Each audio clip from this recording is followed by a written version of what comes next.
तनी है ने आवा सुनला न बातिया हमार, ए बिहार सरकार, ए बिहार सरकार।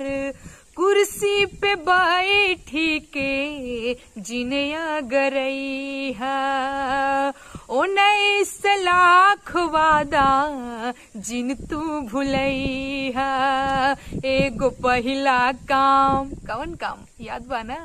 एगो पहिला काम गिन गिन के दीहा रोजगार, ए बिहार सरकार, ए बिहार सरकार।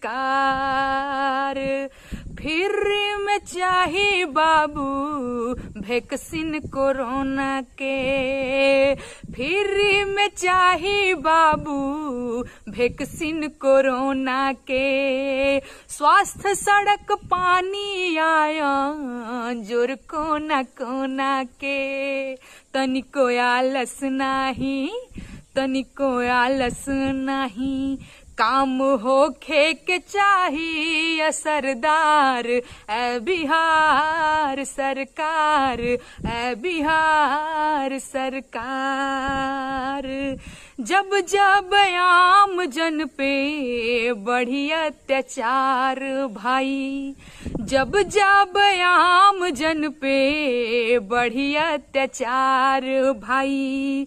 छीनल जाए ओकरा से ओकर अधिकार, तब तब आगे आई हैं माटी के लोक कलाकार, ए बिहार सरकार, ए बिहार सरकार।